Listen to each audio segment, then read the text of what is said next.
Doctor सौ प्रियाताई शिंदे आणि आमदार महेश शिंदे यांच्या प्रमुख उपस्थितीमध्ये कोरेगाव तालुक्यात मुख्यमंत्री विषमुक्त स्वयंपाकघर अभियानाचा उत्साहात शुभारंभ.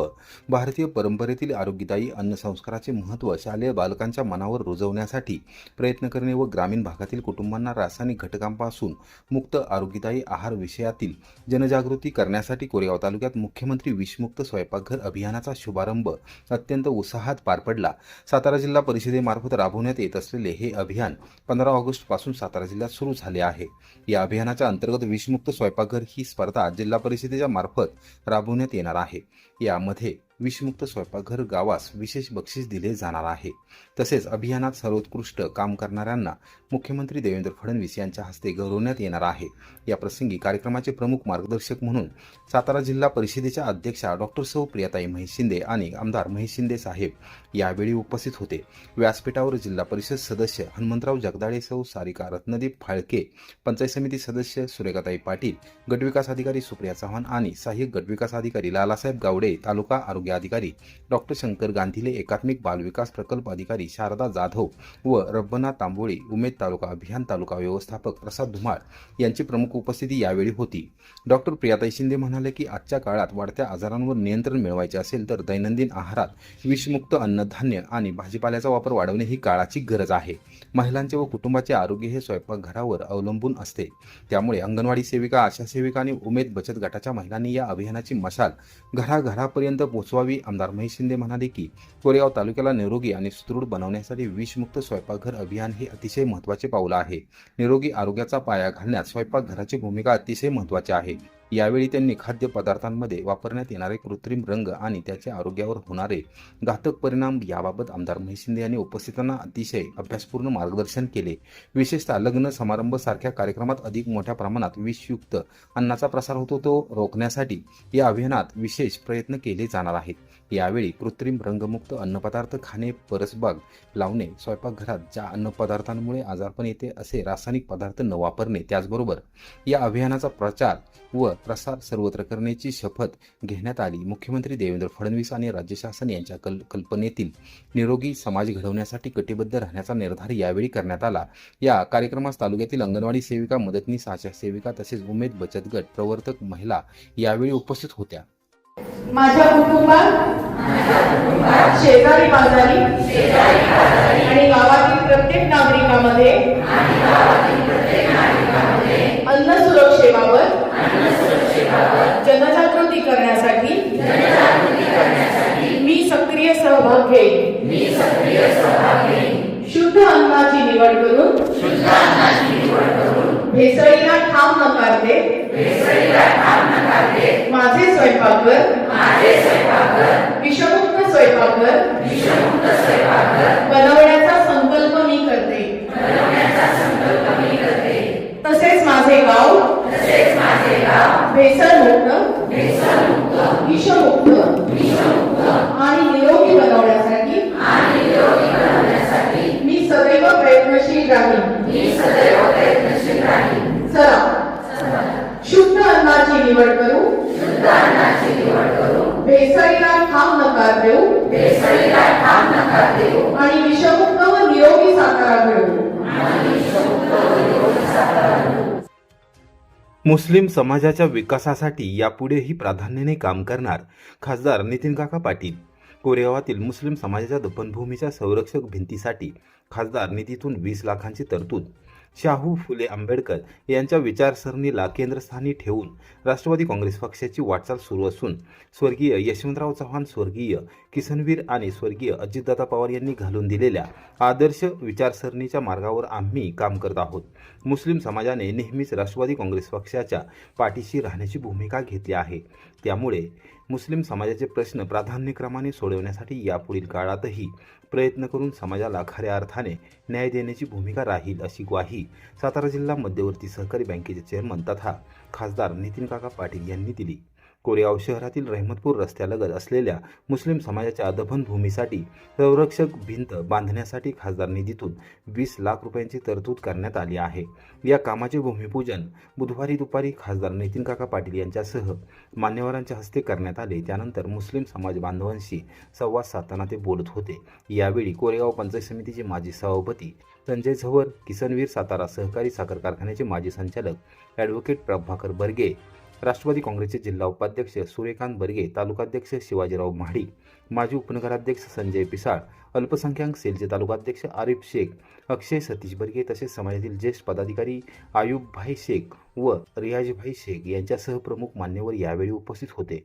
पुढे जे काही तुमच्या समाजाचे प्रश्न असतील, जे काही तुमच्या समस्या असतील, त्या निश्चितपणाने आमच्या माध्यमातून, राष्ट्रवादीच्या कार्यकर्त्याच्या माध्यमातून सोडवण्याचं निश्चितपणाने प्रयत्न केले जातील आणि त्याच्यावर मार्ग काढला जाईल.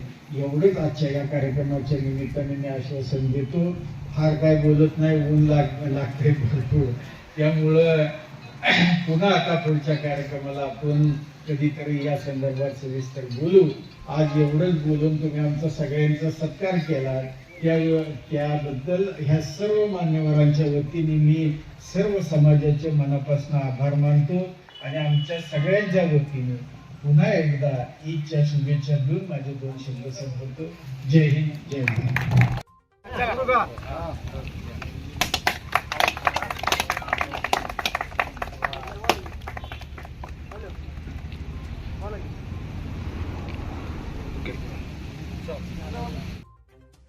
भाजीपाला घेण्यास नकार दिल्याने मुख्याध्यापकाला झालेल्या मारहाण प्रकरणाच्या निषेधार्थ पिंपोडे बुद्रुकमध्ये शाळा बंद.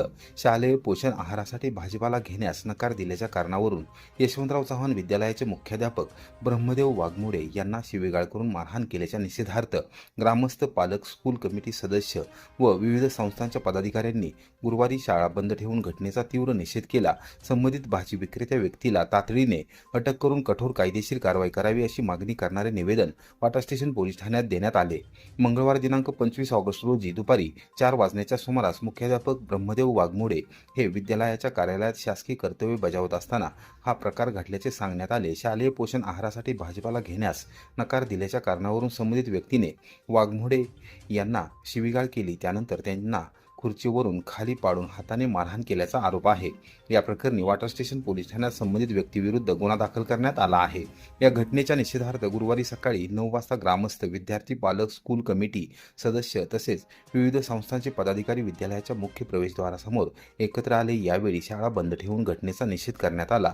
उपसरपंच रणजित लेंभे, महेश निकम, नारायण सावंत, स्कूल कमिटी सदस्य अशोकराव लेंभे, अमोल निकम, छप्पन साळुंके यांनी शिक्षकाला अशा प्रकारे मारहाण होणे ही गंभीर व निंदनीय बाब असल्याचे सांगितले. अशा घटनेचे कोणत्याही परिस्थितीमध्ये समर्थन करता येणार नाही. भविष्यात अशा घटना घडू नयेत यासाठी पोलीस प्रशासनाने कठोर भूमिका घेऊन संबंधित व्यक्तीवर कायदेशीर कारवाई करावी अशी मागणी त्यांनी केली. दरम्यान सहाय्यक पोलीस निरीक्षक सुशीलकुमार भोसले यांनी घटनास्थळी भेट देऊन ग्रामस्थ व पालकांशी संवाद साधला. कायदेशीर कारवाईबाबत माहिती देतानाच कायदा व सुव्यवस्था अबाधित ठेवण्याचे आवाहन त्यांनी केले. यावेळी ग्रामस्थ व पालकांनी संबंधित व्यक्तीला अटक करण्याची मागणी करणारे निवेदन पोलिसांना सादर केले. या आंदोलनावेळी दीपक पिसाळ, सागर लेंबे, भरत निकम, जेडी वाघबरे, राजेंद्र लेंबे, प्रमोद खराडे, संदीप चव्हाण, बाजीराव लेंबे यांच्यासह ग्रामस्थ व पालक मोठ्या संख्येने उपस्थित होते.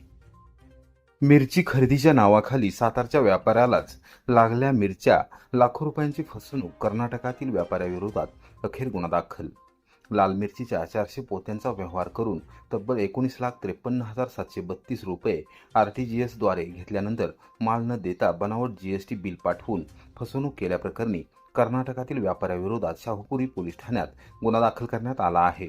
या प्रकारामुळे सातारच्या व्यापारी वर्गात खळबळ उडाली आहे. याबाबत संतोष सुरेशलाल सारडा, प्रतापगंज पेठ, सातारा यांनी शाहूपुरी पोलीस ठाण्यात फिर्याद दिली आहे. नोव्हेंबर 2025 ते 26 ऑगस्ट 2026 या कालावधीत हा व्यवहार झाल्याचे फिर्यादीत नमूद करण्यात आले आहे.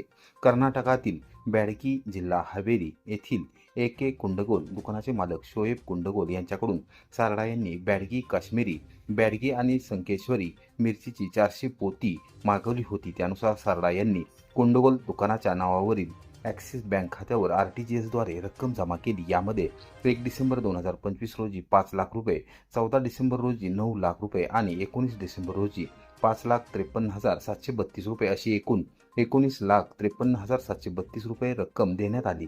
रक्कम मिळाल्यानंतर सारडा यांनी मिरचीचा माल पाठवण्याबाबत कुंडकोल यांच्याकडे वारंवार विचारणा केली, मात्र त्यांच्याकडून उडवाउडवीची उत्तरे देण्यात आली. त्यानंतरही माल ताब्यात देण्यात आला नाही. दरम्यान कुंडकोल यांनी सारडा यांचे प्रतिनिधी हरिप्रसाद यांच्या व्हॉट्सअप क्रमांकावर मिरचीचा माल कोल्ड स्टोरेजमध्ये ठेवण्यात आल्याचे दर्शवणारे बिल पाठवले. मात्र सारडा यांनी या बिलाची GST पोर्टलवर पडताळणी केली असता सदर बिलाची कोणतीही नोंद पोर्टलवर आढळली नाही. त्यामुळे बिल बनावट असल्याचा संशय बळावला.